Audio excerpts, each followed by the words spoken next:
Late Night Health continues. Next week in Southern California is the Natural Products Expo West program. Expo. This is a week-long event. We are very proud here at Late Night Health to be a media partner with them. It is a trade show, which means that average people can't get into it. But if you own a vitamin store in the supplement business, manufacturing business, it is the place to be, and we're very glad to have been invited to participate with the Natural Products Association and New Hope Media to participate with this year's show. And we will have on John Shaw, the president and CEO of Natural Products Association, next week, talking about some more biting on supplements, trying to take away our rights to vitamin C. Well, there's an attack. The FDA scurrilous in this. The way that there was a study that was released last week about vitamin E and selenium, and it was paid for and it was done by a college. I think they're in it's either Seattle or someplace in Washington, if I remember correctly. But who paid for it? Notorious. Well, this whole school is notorious. Their studies have been taken apart easily by those who understand the natural health side of things. I don't know who paid for it, but it didn't make a difference because it was skewed, and so was every other study that ever came out of there. Well, what's really interesting, and we're going to get to our guest in a second, is that we live in Amgen Village, Amgen being one of the foremost biotech companies. And recently the LA Times reported that they took 55 clinical studies. And a clinical study means that if you or I or anybody else tries to replicate it, it needs to be within a certain percentage of accurate. They can't do it on 53 of these. Yet they're basing new drugs on these 53 flawed The system studies. is so corrupted by absolutely the drug companies and their influence at the FDA. Monsanto had this number 2 guy at Monsanto. I'm sorry, the number 2 guy at no, it's not US. I think it is at the FDA. It's either USDA or FDA. Is a Monsanto guy. And the whole place is riff with Monsanto. People well, how about this as a segue? Monsanto, of course, does a lot of GMO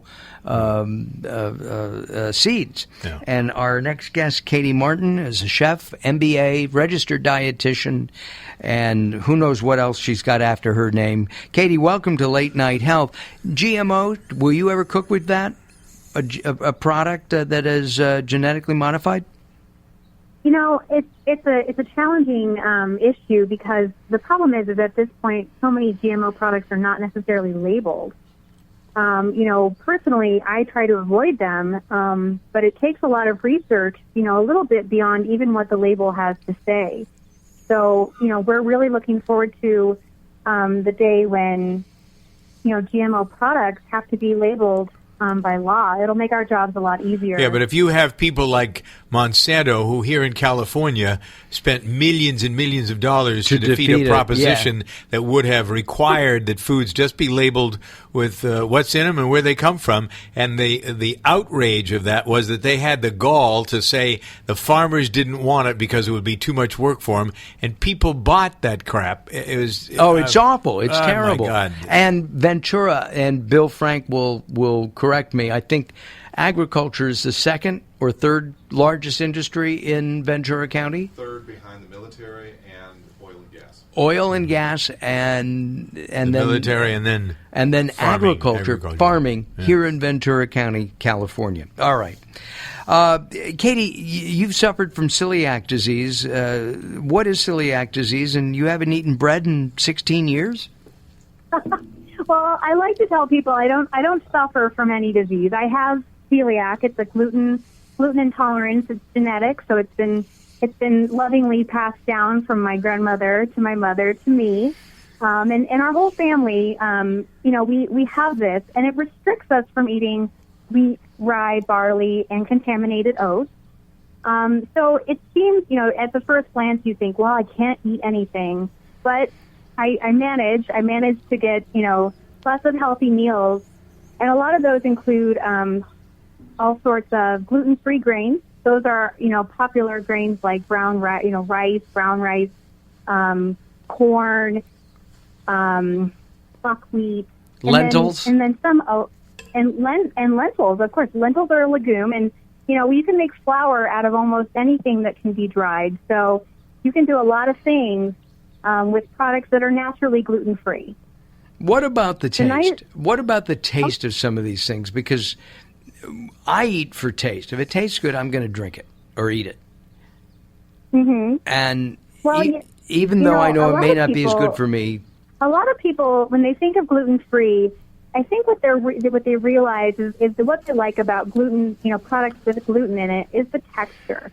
Gluten is a protein, and it makes bread soft and squishy. It makes wonton wrappers and tortillas flexible. It really gives you, it's very versatile, and it makes products easy to make, and it makes them have a longer shelf life. And a lot of people realize when they switch over to a gluten-free version of typical products like bread or tortillas, they realize that the product is a little bit more brittle and maybe just more fragile all around. The taste necessarily, it can have a little bit of a difference because wheat has a taste. Of course. And so you're talking about mouthfeel. You're talking about mouthfeel, to use a restaurant critic word. Yes. When yes, you're the when mouthfeel is very different. When you're cooking with a gluten-free product, is it the same process, or do you have to be more careful? Well, when you're cooking with gluten-free, a lot of times, if you've been to some fine dining restaurants, you'll notice that a lot of menu items are naturally gluten-free. In the culinary world, it's very simple to switch out. There's a process where you kind of sprinkle flour over something like a roast or stew meat, and it thickens the sauce, and it's called sanche. And we can get all fancy, but basically flour in culinary terms is used as a thickener. Well, thankfully, a lot of items help us thicken sauces. You can use different types of starch, like corn or arrowroot, or you can naturally, reduce sauces so that you don't have to use any type of starch thickener whatsoever. Which is what I do at home when I'm cooking, because I don't like that taste of the cornstarch. It's thick and decky. I think that's a technical term. And you don't even need it. Right, and you don't need it. And reduction is much, I think it's healthier for one thing, and less calories too. Doug?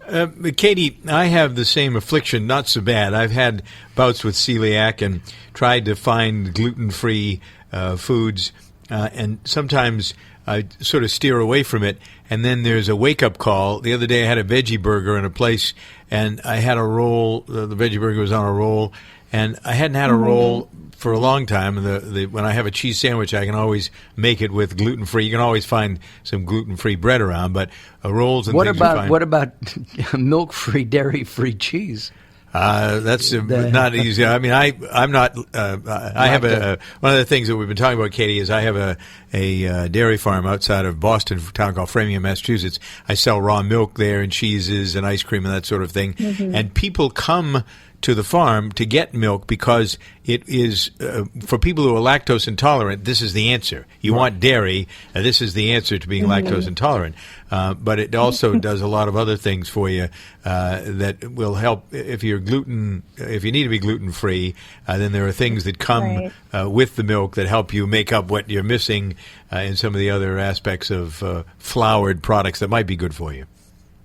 Well, a lot of people choose dairy-free for a variety of reasons, but if they're choosing it because of lactose intolerance, this is one of those topics where I tell people our bodies, if you go dairy-free for a long period of time and then you try to reincorporate it, just like any food, your body, it takes enzymes to break down proteins, and this is kind of scientific, but when you have a gluten sensitivity or a gluten intolerance, you're missing an enzyme. It doesn't break down the protein, and then it causes GI disturbances and multiple of other symptoms.